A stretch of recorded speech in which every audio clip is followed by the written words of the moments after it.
রাষ্ট্রপতি মোহাম্মদ শাহাবুদ্দিনকে অনতিবিলম্বে অপসারণের দাবি জানিয়েছে বৈষম্য বিরোধী ছাত্র আন্দোলনের সমন্বয়ক হাসনাত আব্দুল্লাহ। ৩ অক্টোবর নিজের ভেরিফাইড ফেসবুক অ্যাকাউন্ট থেকে দেওয়া একটি পোস্টে এমন দাবি করেন। এ সময়ে সমন্বয়ক হাসনাত আওয়ামী লীগের আমলে করা সব চুক্তি বাতিল করে নতুন সংবিধান গঠনের দাবি জানান। হাসনাত আব্দুল্লাহ বলেন, আওয়ামী লীগের বিচার নিশ্চিতকরণ, নতুন সংবিধান গঠন, আওয়ামী দুর্নীতিবাজ আমলের পরিবর্তন, হাসিনার আমলে করা সব অবৈধ চুক্তি বাতিল এবং মোহাম্মদ শাহাবুদ্দিনকে অনতিবিলম্বে রাষ্ট্রপতি পদ থেকে অপসারণ করতে হবে। এর আগে সর্বশেষ চট্টগ্রামে হাসনাত আব্দুল্লাহ বলেন, মাঝখানে ঢাকার আন্দোলনে থেমে যাওয়ার উপক্রম হয়েছিল, তখন চট্টগ্রাম থেকেই পুনরায় আন্দোলন বেগবান হয়েছে। চাটগাইয়া পোয়া মেডি পইলে লোয়া, সুতরাং চট্টগ্রামের ছেলেদের দমানো যাবে না। আমরা একসঙ্গে কাজ করব।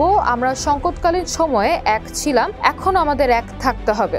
হাসনাত আব্দুল্লাহ বলেন, স্বৈরাচারের প্রেতাত্মারা এখনো বসে নেই। ফ্যাসিবাদের দোসররা আমাদের সাম্প্রদায়িক দাঙ্গার ভয় দেখিয়েছে, কিন্তু এটি সম্ভব হয়নি এবং সম্ভবও না। সরকার পতনের পরপরই মন্দিরে হামলার আশঙ্কা তৈরি হয়েছিল, তখন মাদ্রাসা শিক্ষার্থীরা মন্দির পাহারা দিয়েছে। ফ্যাসিবাদের দোসররা নানা বেশে ফিরে আসতে চাচ্ছে, তবে আমাদের এক থাকতে হবে।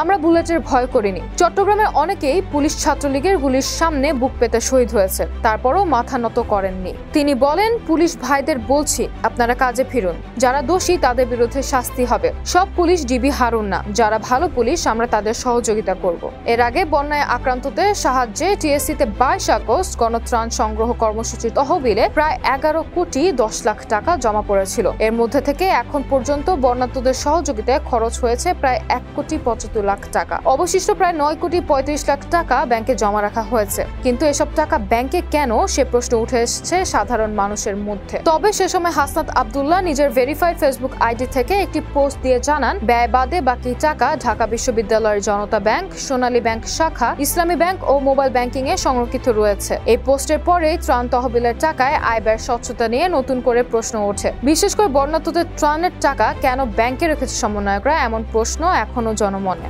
বিষয়টি নিয়ে বিভিন্ন মহলে শুরু হয়েছে নানা আলোচনা সমালোচনা। বন্যার্তদের নামে টাকা তুলতে কেন সেটি তাদের সহযোগিতায় ব্যয় করা হলো না, সেই প্রশ্ন তুলছেন অনেকেই। কেউ কেউ আবার অর্থ আত্মসাতের চেষ্টা হচ্ছে বলেও অভিযোগ তুলেছেন। কিন্তু প্রকৃত ঘটনা আসলে কি? তহবিলের টাকা বন্যার্তদের সাহায্যে ব্যয় না করে ব্যাংকেই বা রাখা হলো কেন? এ বিষয়ে বৈষম্য বিরোধী ছাত্র আন্দোলনের অন্যতম সমন্বয়ক হাসনাত আব্দুল্লাহ বলেন, বন্যার্তদের সহযোগিতার উদ্দেশ্যে গঠিত ত্রাণ তহবিলে যে 9 কোটি 35 লাখ টাকা ব্যাংকে রাখা হয়েছে, সেটি নিয়ে দুশ্চিন্তার কিছু নেই। প্রাথমিক ত্রাণ কার্যক্রমে খরচের পর তহবিলের বাকি অর্থের বেশিরভাগই জমা রয়েছে জনতা ব্যাংকে, সোনালী ব্যাংক এবং ইসলামী ব্যাংকের ঢাকা বিশ্ববিদ্যালয় শাখা। চাইলেও সেগুলো কেউ আত্মসাৎ করতে পারবে না, কারণ সেগুলো বিশেষভাবে খোলা হয়েছে, যেখানে ঢাকা বিশ্ববিদ্যালয়ের একজন শিক্ষকও যুক্ত রয়েছেন। আমি সহ আরো 2 জনের সম্মিলিত সিগনেচার ছাড়া কেউই টাকা তুলতে পারবে না। শাওলি সামরিজা ইসলাম, বিএচএন নিউজ ডেস্ক।